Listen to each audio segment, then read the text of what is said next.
За өглөөний мэндэ. Өдрийн мэнд.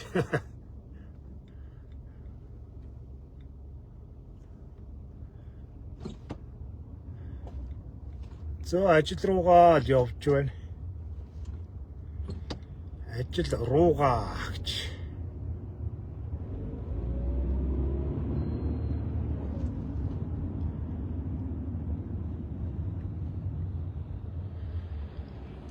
Өнөөдөр бол гадаа удайтайхан байна өө. Нартай. Яг нэг хаврын нэг юм сэрэг өдөр боловч нартай. Сах өдөр байна.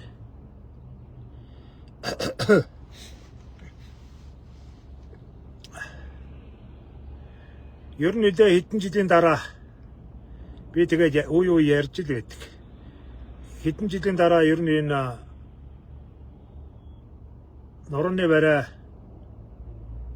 барайгаа болоод угаасаа дийлхэ болоод эхэлнэ шүү дээ.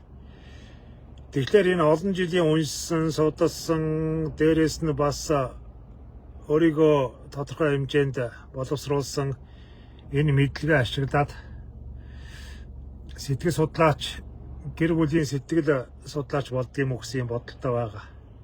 Сэтгэл судлал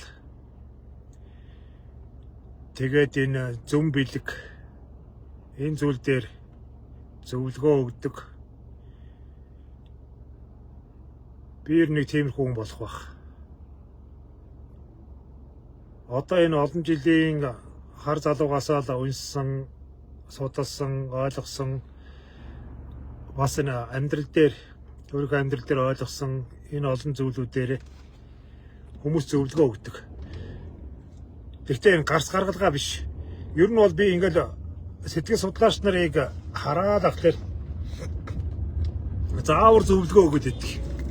Тийм байдгийн, ийм байдгийн гэдэг. Тэгээ энэ бол буруу юм байл. Альва нэгэн хүнийг сургах, зааварлах биш. Ерөөсөө олон хүмүүсийн дотор байдаг энэ нэг юм баригдмал сэтгэлгээг л задлах. Хүмүүсийн амьдралаас асар олон зүйлүүдийг авах боломжийг өөр дээрээ болгох гэдэг байхгүй. Амьдрал уулын өөрт нь бол харамгүй маш олон боломжуудыг өгдөг. Асар олон боломжуудыг. Тэрийг өөр дээрээ болгох гэдэг. Уламжлалт сэтгэлгээнээс болно. Уламжлалт одоо ийм сэтгэлгээнүүд байна шүү дээ. Тийм байж болохгүй, ийм байж болохгүй. Одоо шудраг байх, муу юмнаас холуур байх. Энэ тэр гэсэн юм хүний нөгөө дотоод сэтгэл мөн чанарыг гаргахад саад болдог. Тэрийг боомлдог. Тэр сэтгэлгээнээс нь салгах ийм зөвлөгөө өгдөг ийм хүн болоо даа гэж. Ихэнх улсууд энийг ойлгодгүй. Ер нь олон хүмүүс ойлгохгүй. Чи сэтгэлгээгээ задлаж альва нэг юмд хандж байгаа хандлагаа л өөрчлөхгүй бол хизээж амьдралыг дахин шинээр эхлэж чадахгүй. Нөгөө чи нөгөө хөдөөнөөс явсан хөдөө чамаас явсангүй гэдэгтэй адилхан. Чи энэ өөрийн тэр олон жилээр аав ээж чинь ах дүү нар найз нөхдөд чинь чамайг мунхруулж ирсэн. Одоо энэ сэгэрүүлж ирсэн гэж ярихаас илүүтэйгээр мунхруулж ирсэн. Тэр үзэл бодлоос салахгүй бол нөгөө 40 нас хүрээд амьдрал эхэлдэг гэдэргээд чи ямар ч насандаа амьдралаа эхлүүлж чадахгүй. Хүн нөгөө сэтгэлгээндээ богддог байхгүй. Хамгийн гол нь нэг юм балаа өгнөд байдгийг. Би одоо ингээд над дээр өөрчлүүлж байгаа хүмүүс ч үгүй. Тэгэл ер нь одоо ингээд фэйсбુક хандлагаас ч тэр ингээд харж байхад би ийм хүн биш гэдэг. Бусд нь тийм байдгийн байгаач би ийм хүн биш гэдэг энэ ойлголт. Энэ ойлголт хүний ёстой бүх юмнуудыг хаадаг. Хүнтэй танилцах, хүнтэй дотсонсох, өөрийгөө задлах, өөрийнхөөрөө байх. Хамгийн гол нь өөрийнхөөрөө байх. Энэ бүх энэ зориг энэ ирмэлцлийг чинь боодог. Өөрийгөө өөр хүн гэж боддог. Өөрийгөө юу гэдгийг цэвэр ариун, журамтай, жудагтай, ястай эцэгхийн гэр бүлийн хүмүүстээр явж байгаа.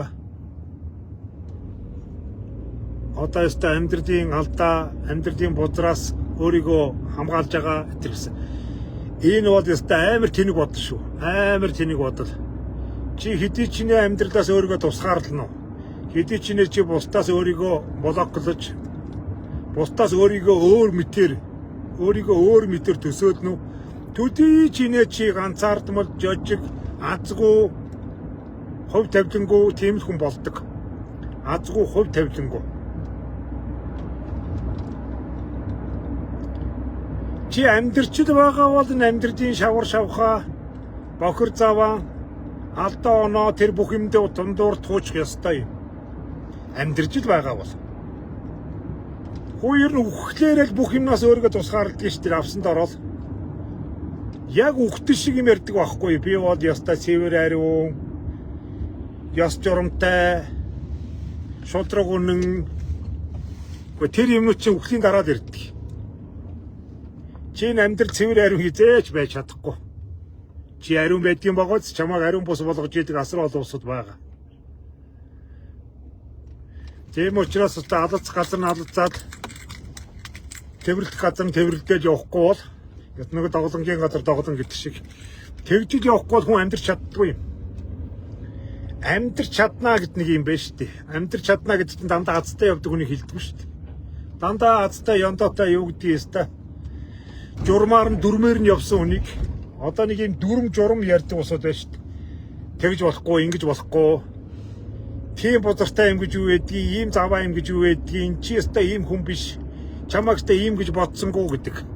Тэр улсуудын аманд, тэр улсуудын захиа даалгавраар тэр хүмүүс таалагдах гэж чи өөрийгөө үгүйсгэж амьдраад байвал тэгэл нөгөө нэг ганц бие новши авгаад бол нэргэн тойрныхоо улсуудыг шүүмжилсэн.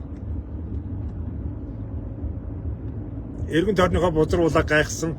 Тэгээ чи тэгээд ийм мундаг яваад чи юу хожиж гэж асуух тэр хариулт байхгүй. Юм хожих байтугай асар олон зүйлээс өөрийгөө хаацсан байдаг. Асар олон зүйлүүдээс. Гэр бүлийн ад жаргал, хувь хүний хөгжил, тэгээд энэ амьдралын адал явдал. Амьдрал чи бас адал явдалтай байдаг байхгүй юу? Амьдрал ингэж нэг уугж идэг унтаа ийм зүйл ерөөсөө биш байхгүй юу? Амьдрал гэдэг зүгээр ажилдаа яваад мөнгө олоод мөнгөө үрээл ахаад мөнгөгүй болоод ахаад ажилдаа явж идэг энэ хэмнэл биш. Энэ уйдгартай зам биш ерөөсөө биш байхгүй юу? Амьдрал салхи оруулдаг, адал явдалтай болдог, сэтгэлийг донслуулдаг. Сэтгэл донслно гэдэг нь дандаа ингээд цэцэг аваад ч юм уу гавья шанал аваад баярж хөөрхийг хилдэггүй. Сэтгэл гэдэг зүйл маань уйдгардаг, гонигддаг, харамсдаг, өш хонзон санддаг, дараа нь баярлдаг, өөрийгөө уучилдаг. Энэ асар олон давлгаан донд явж чиний сэтгэл чи сэтгэл шиг байдаг. Хүний сэтгэл шиг байдаг зүйл байхгүй юу? Тэрнээс сэтгэлээ хүртэл ингэж дарддаг, өөрийгөө ч дарддаг, боломжоо ч дарддаг. Тэгэд өөрийгөө нэг ариун хүнгээ бодцдаг. Ясимдээ чиний тэр ариун байгаа байдал, чиний тэр нэг хачин журам ярьж байгаа, дүрм ярьж байгаа энэ тэнэг зангаас ч бодоод эд эрхтэн чинь хүртэл эзэндээ гомддог. Хүний эд эрхтэн хүртэл эзэндээ гомддог шүү дээ. Энийг би яагаад яриад байна гэхээр одоо энэ 30 настангууд бас арай гайгүй. Нөгөө нэг 40 хүрээд амьдрал эхэлдэг гэдэг нөхдүүд 40 наснаас дээш эрэгтэйч тэр, эмэгтэйч тэр. Одоо аягүй сүүлийн үед би аягүй сонио. Ганц би 40 наснаас дээш ганц би ирчүүд зөндөө байна. Эмэгтэйчүүд зөндөө байна. Надтай ярилцж байгаа юм тийм ярилцдаггүй хэдэн мянгач байгаа юм билээ би яаж мэдэх вэ? Тэгээд тэднүүсийн яриаг ингээд сонсхолоор юу өгснээр амьдрал эхлэх үү? Амьдрал нь дууссан юм шиг ярьж байгаа байхгүй. Амьдрал нь дууссан.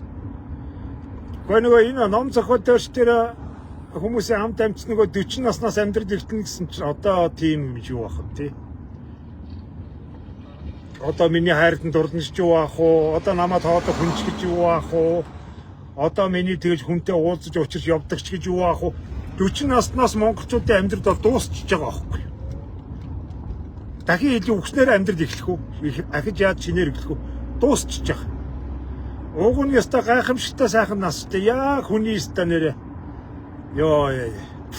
Одоо энэ хүүхдүүд 40 насны хөгшин гэж ярьж байгаа боловч одоо 50 настай миний зүгээс харахад за 60 настай ах эгчнэрийн тэр нүдээр харахад бол 40 нас гэдэг бол ястай юмтай гой залуу нас ахгүй. Юмтай. Нэг тийм дутуу юмгүй гой залуу нас. Йоо. Амьдралыг үзлээ. За тэгээд нэг ганц нэг хүүхэдтэй ч юм уу эсвэл нэг алдаж оноод ч юм уу асуудал бэрхшээл гомдод түнэж үзсэн. Тодорхой хэмжээнд бас нэг ажил мэргэжил дээр ч юм уу юу хийж яаж амьдрах вэ гэдгийг мэддэг болсон. Юун зөв үү, юун буруу вэ гэдгийг ойлгодог хүүхдүүд шиг ингээд бүх юмыг аав ээжийн ч юм уу ах トゥ нарын үгээр явдаг биш өөрийнхөө үзлээр, өөрийнхөө бодлоор, өөрийнхөө зөв бурууг дэнсэлдэг яг тэр нас байхгүй. Амар гоё нас. 40 нас бол. Өөрийгөө чөлөөлдөг. Тэр олон жилийн тэр баригдмал тэр олон жилийн өөрийгөө дарж явсан өөрийгөө өгөөсгөж явсан тэр олон сэтгэлийн хүлээснээс өөрийгөө чөлөөдөг ийм гайхамшигтай нас баг. Одоо яста нэрэ намайг хин илхүү нохоогийн саах бол гэж явдаг нас шүү дээ. Дахин илий намайг хин илхүү нохоогийн саах гэж. Нохоо саах гэдэг юм шиг авирлаад идэг нөхдөлөө хар зодигнуудаа би тамд хилээд ирэх шүү. Үхэж байгаа юм шиг онгон царайлж, замдан царайлж гөлөд явсаар байгаа тэгээд ганц би язгүй өгшин болох гээд. Одоо чамд амьдралын сааталт нэг 10 жил биш үү? 10 жил. Цаг хугацаагаа ч гэсэн бодож явах хэрэгтэй байхгүй юу? Ер нь 50 наснаас хойш хүн ер нь нэг тааваараа тэгээд энэ нийгмийн харилцаанаас ингээд багаар холдож эхэлдэг ийм нас шүү 50 нас бол. Нэг 40-оос 50 насны нэг 10 жилийг ястаа нэг өөртөө зарцуулж болно доо. Өөртөө.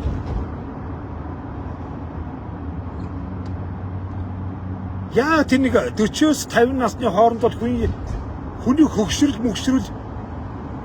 эхлээгүй байдаг шүү дээ. Хүний хөгшрөл, хүний ядрал эдэр бол 50-аас хойш наснд ирдэг шүү. 50-аас хойш наснд. Би өөрөө энэ цаг хугацааг чинь туулсан. Энэ цаг хугацааг чинь би өөрөө туусан учраас мэдчихэв. Би нэг зүгээр нэг ингээд нэг жоохон залуухан охин сэтгэл судлаач болчоод нэг номын үгээр мэдэмхийрээд байгаа юм ерөөсөө биш. Би энэ амьдралыг чинь, энэ асуудлыг чинь, энэ насыг чинь цаг хугацаатай тэр зовлон жаргалтай бүгдийг туулчихсан. Тийм учраас яа хүний 40 нас тэр 40 хэдэн нас идэр бол амар гоё нас шүү. 30 хэдэн насууд арай түүхий байдаг. Арай түүхий. Арай айгүй олон юмнаас хамааралтай. Гэр бүлээс, хайр сэтгэлээс, сэтгэлийн хөдөлгөөнөөс, аав ээжээс, ах トゥ нэрээс 30 нас идэр 20 нас идэр чи арай л ингэж болоогүй байдаг байхгүй ингэж хамааралтай байгаад байдаг. Тэгээ зөв бурууг ойлгох ухаард нь суугаагүй байдаг. Хүний ухаард гэдэг бол уншаад ч юм уу хин нэг хүний сонсоо суудаг зүйл биш. Энэ амьдралыг шин туулж иж ойлгодог. Ястара махара цусара цаг хугацаа цагаан толгоонд байж байгаа цагаан үсээрээ эдгээр туулж иж ойлгодог ийм зүйл байхгүй. Амьдралын ухаард гэдэг зүйл бол. Яасан зөвхөн нэг уран зохиолын ном уншаад доош толмоо 90 сасны эснийг уншаад ойлгож тийм ерөөсөө биш. Тийм учраас 30 нас бол арай л ахархан хугацаанд амьдэрсэн. Арай л мэдэхгүй айгүй их номын айгүй их тэр хүмүүсийн тийм гэсэн ийм гэсэн юм хоос үгэнд итгэж явдаг. Хоос үгэнд итгэж явдаг. Өөртөө итгэж чаддаггүй. Би өөрөө зөв яриад байна уу буруу яриад байна гэдэгт итгэж чаддаггүй. Хувцас сонгохтой хүртэл хүн дуурайж улир дагаж хүн дуурайж хувцалдаг. Тийм нас яг 40 насууд гайхамшигтай нас шүү. 40 насны залуучууд минь би одоо тэгж хэлнэ. 40 насны залуучууд минь одоо тесэр цаг хугацаа байхгүй. Амьдрал хатуу. Амьдралын ганц хатуу юм би. Хөөрхий энэ нэг амтаа ухаарагдаа гэж ямар ч цаг хугацаа чамаа хүлээхгүй. Энэ амт нэг өөрийгөө олгодээ, өөрийгөө чөлөөлөгдөө, сэтгэлгээгээ өөрчлөгдөө гэж чамаа хүлээгээд ингээд 45 наснд гацчдаг тийм цаг хугацаа байхгүй. Чамааг ингээд эргэлзээл, эргүү балаа юм шиг мухар сүсэг яриад, ээж авийн сургаал, гэр бүлийн хүмүүжилгээл ингээд 87 өөрөөсөө өөр юм яриад, өөрөөсөө өөр юм яриад. Чи дандаа өөр юм уу ч штэ. Аав ээжийн сургаал ч гэсэн өөр хүний л үг штэ. Ясим дээр тэр аав ээж чинь л өөрсдийнх нь бодсон эсвэл өөрийнхөө аав ээжээс өвөө эмээгээс чинь сонссон тийм юм а дамжуулаад явж байгаа шүү дээ. Өөрийгөө олно гэдэг чинь чи өөрийнхөөрөө бодно. Алдсан ч өөрийнхөөрөө, онсон ч өөрийнхөөрөө. Алдаа оноогоо хин нэгний шүүлэхгүй өөрөө толгоогоо дагаад яста хувь тавилан дээр үүрээд явдаг. Өөрийнхөө амьдралын алдаа ч гэсэн хувь тавилан дээр үүрээд явдаг тэр нас байхгүй.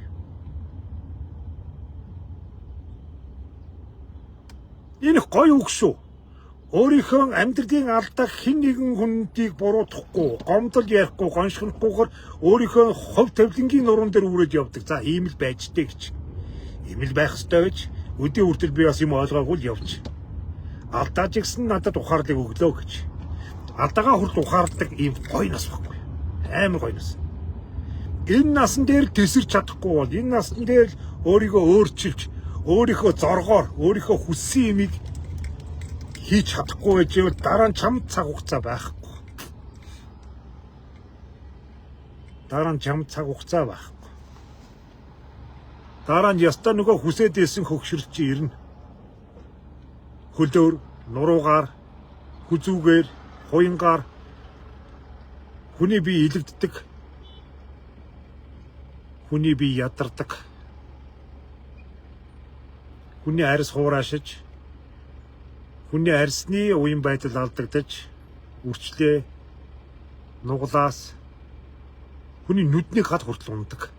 Нөгөө нэг сайхан талийсч байсан арьс чинь яаж татаж хангаагаад яаж тосолж арчлаад нэмэргүй юу ч авахаа болдог. Энийг стан гар шиг нас байхгүй амар гоё нас. Би өөрөө яг энэ насан дээр л босч ирсэн шүү дээ. Би яг энэ 40 насны дээр л би энэ амьдралаа босгож ирсэн. Би урд нь чадаагүй.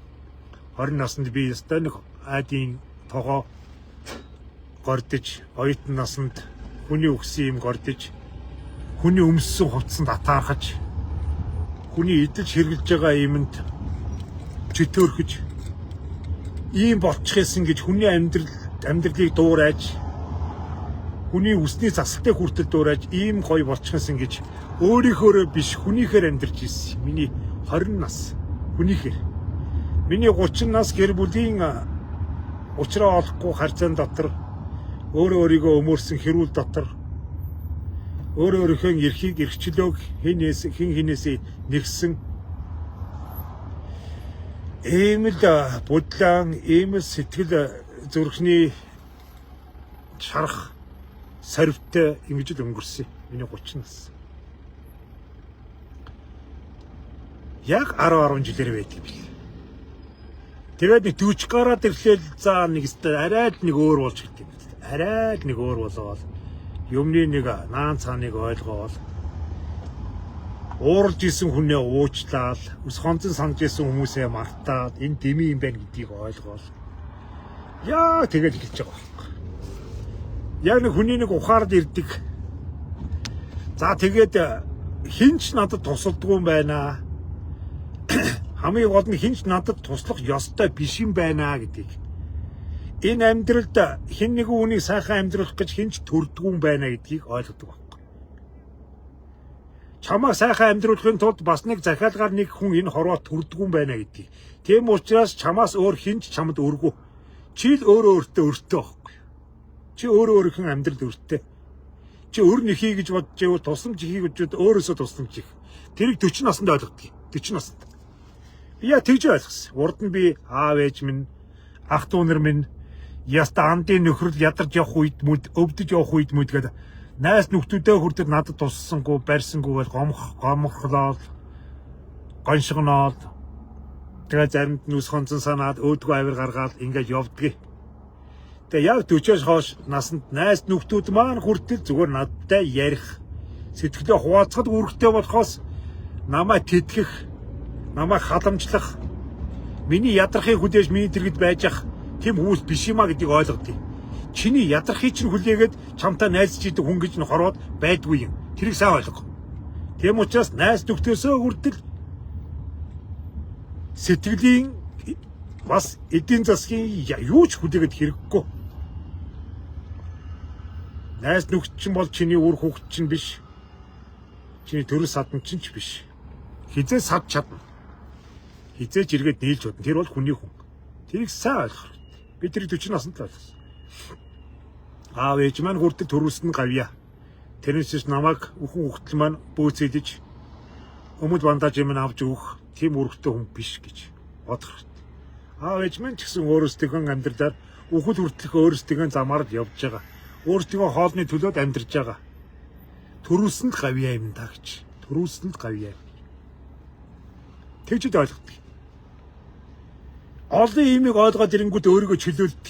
Өөрийнхөө энэ өөдгөө сэтгэлийг би ямар өөдгөө новш байсан бэ гэдгийг ойлгож эхэлдэг. Ямар өөдгөө новш байсан бэ? Хинийдээ амьдраад байгаа юм? Хиний өмнөөс амьдраад байгаа юм? Тэрийгээ ингээд бүр яс юм шиг яс махандаа шингэл ойлгоод ирэхин цаг чи айгуу гоё ингээд чөлөөлөгдөн. Ой. Мөнгөгүй байсан чи эн чинь миний л асуудал шүү дээ л гэж. Би л арчаагуудаа мөнгөгүй байгаа шүү дээ. Тэгээд бодоо сурчих хэрэгтэй. Ордохтой мөнгөтэй болсон ч гэсэн би овоо штэ. Бас нэг хинээс тусламжгүйгээр хинээс царай алдахгүйгээр өөрийнхөө амьдралыг босгож чадсандаа гэдэг өөрөө өөртөө баяр хүргэдэг. Хин нэгэн дахаа надад туссан шүү таны ачийг хариулна биш. Нэг сайн хамаатангийн буянгаар босцсон биш. Тэгээ таны ачийг насан туршдаа бодож явна гэдэг юм хогийн үг биш. Би өөрийнхөө чадлаар энэ амьдралаа босгосон шүү дээ. Миний нэг хэлэх дуртай үг шүү дээ. Би таа хүнтэй лайв гэж ярьж л байдаг. Би энэ амьдралыста зүтгэж явсаар гад өстэй хинээс ч гоохгүйгээр өөрийнхөө хүчээр босгож ирсэн шүү дээ гэж. Энэ гоё үг байхгүй юу? Амар гоё. Энэ амьдрал чи хамгийн том туслах хүн чи өөртөө туслана шүү дээ. Тэрийг л ойлгочих хэрэгтэй. Тэгэл ястаа нэг өөрийнхөө зоргоор амьдрч эхэлдэж шүү дээ. Яг л өөрийнхөө зоргоор чамд юу сайхан байна? Чи тэрийг ав. Чамд юу муухай байна уу? Чи тэрийг өшгөл.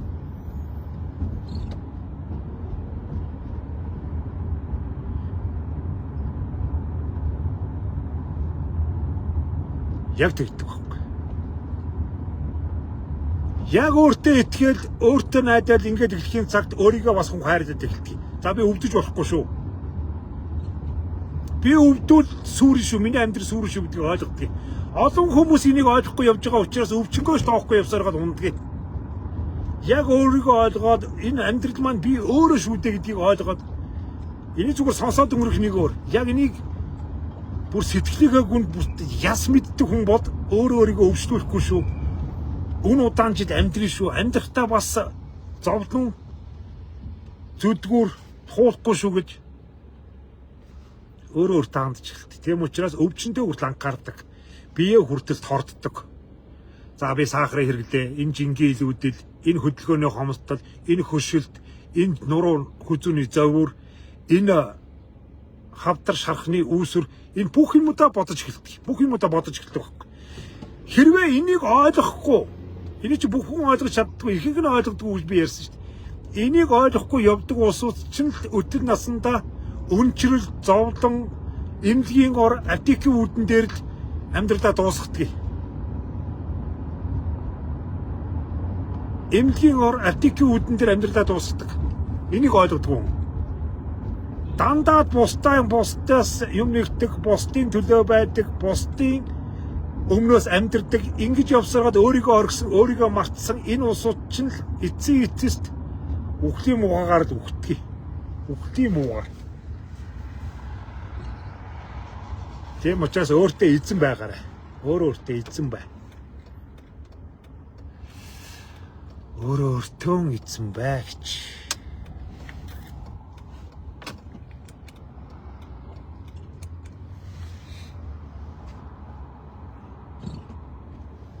Манайх надаас нэг жоохон юм сурчаа гэж би танад хэлдэг шүү дээ. Би бол яг л өөрийнхөө хүн шүү дээ. Дургуй ургасан байвал тэр цаана дарга байна уу, мис үнэ хамаахгүй. Хуц новшоод гэж шүү дээ. Энэ надад хэрэгтэй шүү. Энэ надад астаа нэмэртэй шүү. Гэхдээ энийг сайхан хүүхэн байна. Тэр нэг мундаг зад байна. Би хизээс тэгж боддоггүй. Яагад би өөрийгөө тижээдэг. Би өөрийгөө тижээгээ аваачдаг. Би өөрийнхөө амьдрдаг. Хинийч тусламж надад хэрэггүй. Хинч ойлгох шаардлагагүй. Тийм учраас зоргоор байдаг байхгүй. Би өстө нам засгийч тэр мөн хөрөнгөйч тэр надад хамаа байхгүй. Би өөрийнхөө голоодыг өөрийнхөө авьяас өөрийнхөө өгдөөдсөн өгсөн бэлэг авьяасаар олж яваа. Хамгийн сайхан зүйл энэ. Хинийч бүксийг долох шаардлага надад байхгүй.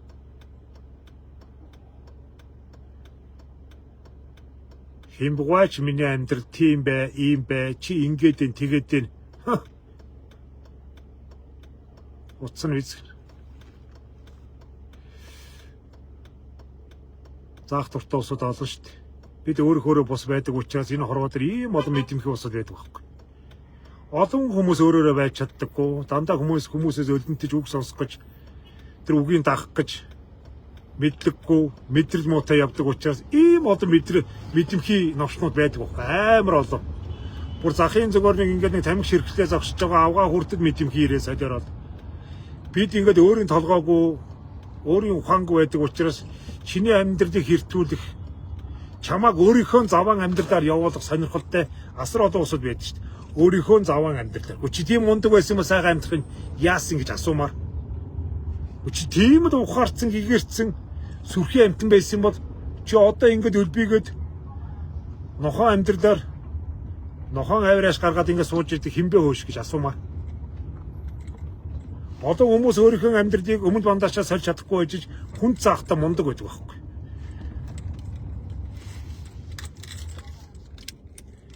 Чиний гайхамшигтай сайхан амьдрчаад ингэж амьдрдаг юм аа гэдэг гайхуулаад тахалтай чи гэж асуумаар. Чиний гайхамшигтай сайхан амьдрчихл да. Ястаны шаврын дотроос босч ирээд нэг өстөө нэг орд харшин дотор амьдрчихл да чи. Чи баяа айлын сэхэн хүүхэд биш. Бардаг айлын шавар дотроос босч ирээд ингэж амьдрдаг юм аа. Хүн ингэж ухаардаг юм аа. Хүн ингэж сэтгэдэг юм аа гэдгийг амьдралаараа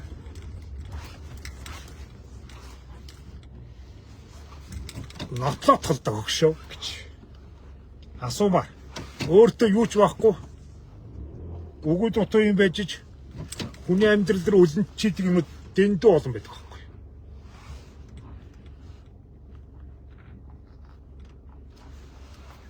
Харуулчгал та хөгшөөн гэж хэлмээр. Хөгшөөн ойлгодоо юу яриад байгааг чи ойлгож байна уу?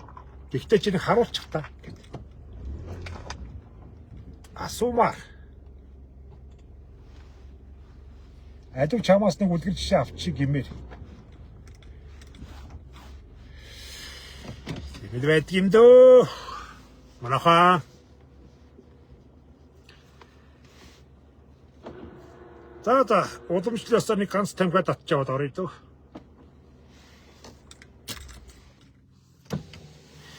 Ер нь 40 наснаас чи өөртөө чи одоо ингээл хэрвээ 40 өнгөрч 40 хэд настай болж байгаа бол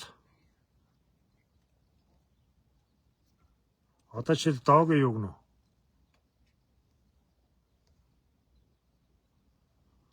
Догд оржмоо хэдхэн хоногийн дараа 40 хүрлээ. Одоо чи энийг өөр дөр кодлох хэрэгтэй байхгүй. Ер нь ганц догд оржмооч биш. Ер нь олон 40 хүрсэн 40 гарсан тийм хүмүүс хэрвээ миний лайвыг үзчихвэл чи өөртөө хэл. Одоо миний тэр 30 нас 20 насны тэр миний дүрм одоо хамаагүй гэж. Одоо тэр дүрмээр явахгүй. Тэр дүрмээр яваад би үлдээж ямар амьдарч байна. Чи өөрийнхөө эргэн тойрныг хар. Амьдарч байгаа гэр орноо, ажил төрлөө, өөрийнхөө өмсөж байгаа хувцс хунраа. Чи тэр дүрмээр л явсан. Чи тэр дүрмээр яваад чиний амьдрал дахиж гарсан уу? Чи өөрсдөгчн үү? Чи мундаг хүн болж чадсан уу? Чи хүн гайхамшигтай сайхан амьдралыг туулж чадаагүй юу? Чи тэр дүрмээр л явсан шүү дээ. Тэр аав ээжийн тэр өөрийнхөө зөв гэж бодсон дүрмээр 40 нас хүртэл явдаа шүү. 40 наснд хүрж ирээд өөрийнхөө гэр орныг, эргэн тойрныг хань ижлээ, үр хөөгтүүдээ, өөрийнхөө эд чиглэж байгаа юм, өөрийнхөө ажил төрөл бүх юмудаа хар. Тэгээд дүгнэ. миний зөв гэж бодож ирсэн, өнөөдрийг хүртэл зөв гэж бодож ирсэн зүйл маань намайг ийм амьдралд хүргэлээ гэдгийг. Яг ийм байдалд хүргэлээ. Миний амьдралын хань, миний амьдралын сонголт, миний орсон байж байгаа гэр орон, миний одоо өмсөж зүгж байгаа стайл, имиж, миний үс зүс, миний байгаа байдал энэ дүрмээр л явсан. Энэ дүрмээр яа зүв байсан уу гэж өөрөөсөө асуу. Энэ дүрм үнэхээр зүв байсан уу? Хэрвээ энэ тэр чинь чамд таалагдахгүй бол чиний хүүхэд насны хүсэл мөрөөдөл чинь хүрэхгүй байжвэл тэр дүрмээ соль. За болий.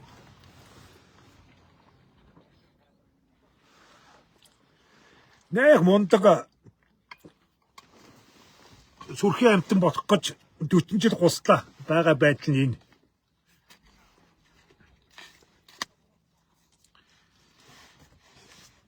Хүмүүжилтэй шудраг яста шудрам шитгэрийг үзий ядсан аимшигтай гоё амтнал явлаа байгаа байдал нь.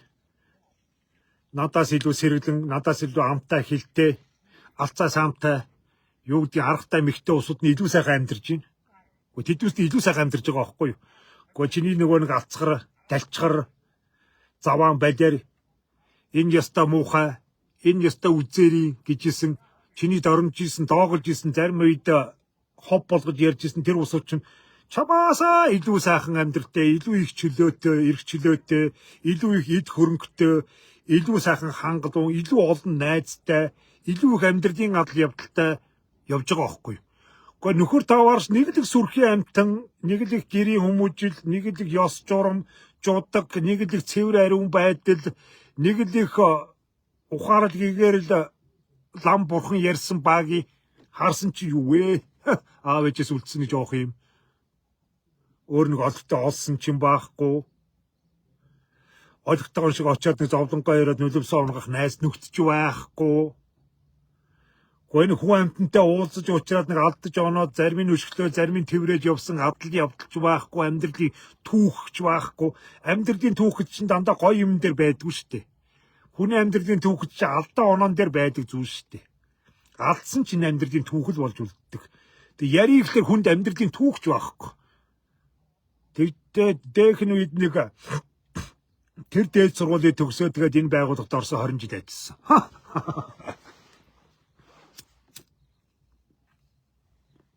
Тэг байгаагаас чамд юу вэ?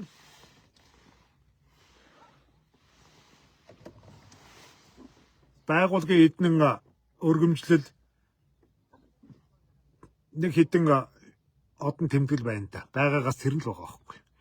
Тэгээд тэнийг юм шиг нөгөө өргөмжлөж яаслах хандаа болгосон. Тэрийг бүр энэ хүн цусааийнэ. Тэний байгууллагын хитэн мэдрэл муутай юм чинь чамааг өргөмжлөөл үз. Амьдрал чамааг өргөмжлөсөн юм хаана байгаа юм? Гүнж амьдрал чинь чамааг өөрөө чи өргөмжлөх хэрэгтэй. Чинь ч хүн шиг амьдралаа шүү гэж. Байгууллагын хитэн балаа юмнуудынхаа хямдхан цаасан дээр фильтртэй принтер дээр гаргачихсан нэг өргөмжлөж яаслаад хандаа болгосон. Тэрийг чи одоо хин харж гайхах юм. Пүү чорт байгууллагатай лаг байсан юм байна гэж. Хин дэхий. Батарэ.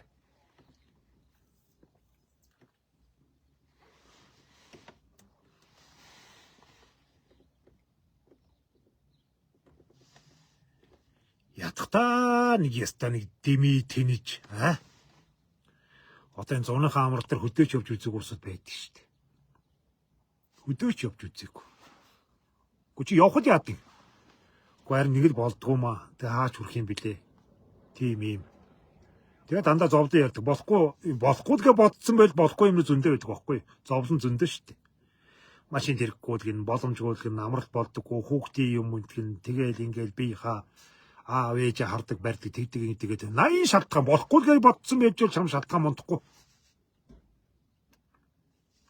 Болёо гэж бодсон байж бол шалтгаан олдохгүй. Анх манай охин номона найз залуутайгаа чука номоно хоёр манай охины найзын чука гэдгийг найз залуу одоо энэ чинь гэр бүлийн хоёр л доо. Анх энэ хоёр машингу дөнгөж хоёулаа хоорондоо үерхдэг. Тэгээд плей тайм гэдэг одоо энэ юунд болдог. Гачууртад болдог нөгөө нэг орок попын нэг юм наадан болдог штэ. 100 залуучуудын. Тэгээд тэрийг үзэх гэж явж байгаа хоёулаа. нэг шиддэг майхаа авчихсан автобус нь суучихсан. Тэгээ тэрийг аавдаа ярьж байгаа байхгүй. Битээрстэ тэрийг очиод үзээ. Гэхдээ битээрстэ автобусаар дамжиж явсараа гол очиод майхнаа бариад тэгээд зөте нэг наадмаа үзээл. Дараа жил бит хоёр одоо ийшээгээ Архангаа ордог автобусанд суугаад Архангаагаар явна. Сэтгэл нь байгаад байгаа байхгүй юу? Тэгж над ярьж байгаа байхгүй. Сэтгэл нь байгаад байгаа. Одоо тэгж явна зунстай ингэж явна гэдэг. Гэхдээ би тэр сэтгэхийг хараад үгүй энэ хүсэл биш үү? Мөрөөдөл байна. Би тэгээ тэр хоёр хүүхдүүдтэй машин авч өгсөн шүү дээ. Тэр би боломжтой байж арай залуу шаталтай байж. Тэгээ хэлэхгүй байж байгаа тэр хоёрыг нэг өдөр дуудаад миний хоёр хүүхдний хүрээд ирдэ гэдэг.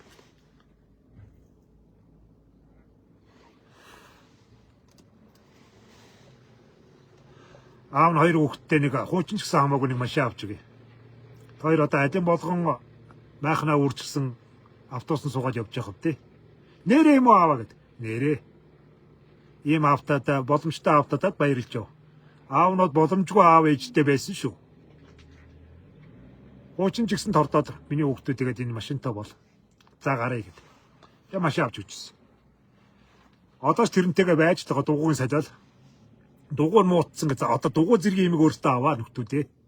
Одоо аав нь ядарч гин. Хөгшөрж гин. Өөрөө бас амьдралын асуудалтай байна. Миний хүүхдүүд одоо дугуй зэргийн юм өөртөө олоод яваарэ. Бид хоёр одоо энэ жил хөвсгөл явнаа. Тэргээл байж байгаа. Гэхдээ эн чи өөртөө амьдралыг ийм түүхтэй болгож, өөртөө амьдралыг адал явдалтай болгож амар гоё байхгүй. Би та бүхний тэгээсэл хийж байгаа.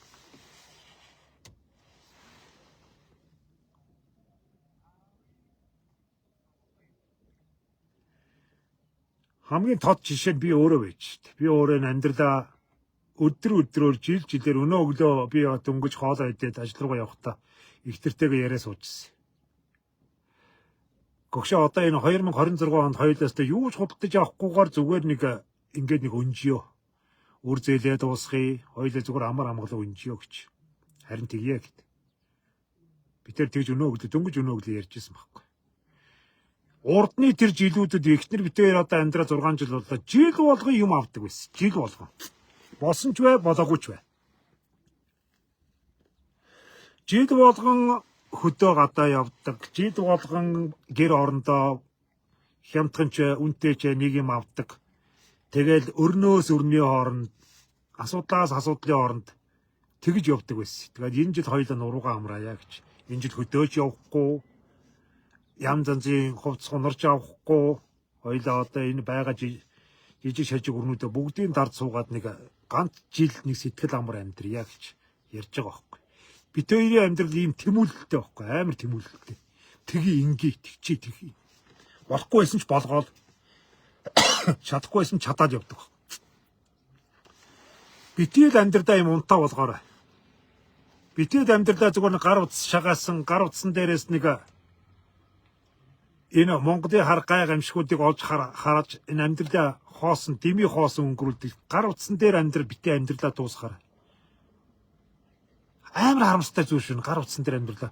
Гэхдээ ядтаа ингээд нэг ганц үе байвал ядтаа амьдралаа холоогүй явж байвал та ялангуяа таны нас чинь 40 гарцсан байж байгаа бол одоо та яар.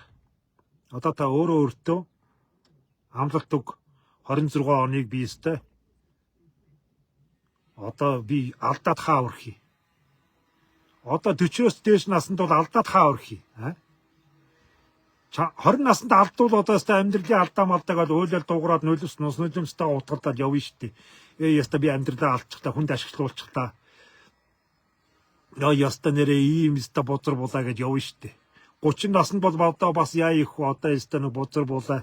Би юу хийчих вэ гэдээ гимшэл барайл янз болно шүү дээ. Гэхдээ 40 наснаас дээш бол одоо чи алдаад хаа өрхий. Хүнд ашиглуулад яаж хохирох юм? Чиний бие чинь ч бай, сэтгэл чинь ч хүн ашиглаад хаа өрхий. Гэхдээ чи тэгэл ашиглуулахаар гинэн байх уу? Гэхдээ чи одоо 40 насцсан хүн одоо хүнд бас нэг бие сэтгэл хоёроо ашиглуулахаар тийм гинэн тэнэг байх уу? Байхгүй шүү дээ. Чи одоо энэ алдаанаас, энэ асуудлаас, энэ нүгэлт хідэнцээс айж бэргэж өөрийгөө нэг авдар тавьсан бурхан шиг бодож явсаар байтал чинь чиний амьдралын итвэхтэй Амьдралаа дуусахад мэдээж 70 80 нас байгаад чиний амьдралын идэвхтэй нас гэж байдаг байхгүй. Энэ нийгмийн дунд, энэ хүмүүсийн дунд байдаг идэвхтэй нас чинь дуустлаа. Чиний тэр ганцаардал, чиний тэр дурсамжаараа амьдрдаг тэр өдөл насны олон жилүүд чи эхэллээ. Эхэллээ шүү. Ер нь 50-аас хойш эхэлчихсэн шүү. Тийм учраас чи амжуулах юм байж бол одоо амжуул. Одоо тэр залуу насндаа алдаагүй алдаагаа хий. Залуу насндаа тэр айжсэн зүйлүүдээ одоо зоргил. Би тэгж зөвлөмөр байна. Би өөрөө тэгж зөвлөж ийж. Би өөрөө өөртөө тэгж ярьж ийж. Одоо чи өссөн. Би өөртөө тэгсэн шүү дээ. Одоо чи өгсөн чамд юу ч чадаагүй шүү дээ. 40 наснд надад юу ч байгаагүй. Чамд нэр төрч алга. Чамд гэр бүл алга. Чамд эд хөрөнгө алга. Гэхдээ чи одоо юунаас айгаад байгаа юм? Чи одоо юу алдах гээд байгаа юм? Алдах бүх юмудаа алдчих таа шүү дээ. Чи хов хоосон биш дээ. Одоо чи өөрөөр амьдрч. Чи хэнийг царайжлах гээд байгаа? Хин чамд туслахгүй. Би ястаа өөртөө тэгж хатуу амдсан. Чамд хийж туслахгүй. Чамд хэн байгаа юм? Бүгдэд нөөрөө буруулж байна. Бүгдэд чамаа нүгэлтэй бозортойгоор нь дуудаж байна. Чамд одоо ястаа хүний өдөөс хэлэх өдгөө нохоо өдөөс хэлчих нэр хүнд ч алга. Нэр төрч алга. Одоо чи өөрөөр амьдрч. Тэгээд би өөрөөр шийдэл, өөрөөр амьдрал, өөрийнхөө алдаа оноон дундуур тууц саргаад үдээс хэрэгтэй явж байгаа. Яг өөрөөр. Та ч гэсэн яг өөрөөр л бай. Үгсэн тэр хүмүүс чамаа юу гэж хуцсан хамаалах. Чамаа 20 наснд 30 наснд олон жил бүхэл бүтэн 20 жил хуцлаа шүү дээ. Одоо 40 наснаас хойш хуцчихвал түв маа гэж хэлцээ. 40 наснаас чиний амьдрал руу орж иж байгаа аав ээж чинь, ах дүү нар чинь, амт найзууд чинь чиний амьдралыг заах гээд ороод түв маа одоо болсон. Одоо босно. Та нар миний 20 наснд 30 наснд миний хүүхэд наснд миний бүхий л амьдрал миний энэ хороо дээрсэн 40 жил миний амьдрал руу орж иж хуцтаа. Миний амьдралыг заалаа. Намайг хүн биш болгодоо. Намайг өөрсдийнхөө хүслээр амьдруулах гэж таамс намайг загнаж тэр ятгаж тэр доромжиж гутааш тэр янз янзаар үзлээ. Та нар өөрсдийнхөө хүслээр амьдруулахын тулд одоо чадахгүй заа юу. Одоо би өөрийнхөө явна. Танаас үйлчлээ байна гэж байхгүй. Түн бай гэж хэл заа юу. Одоо би өөрийнхөө явна. Зайлцгаа гэж хэл. Мэдөө. Баяртай.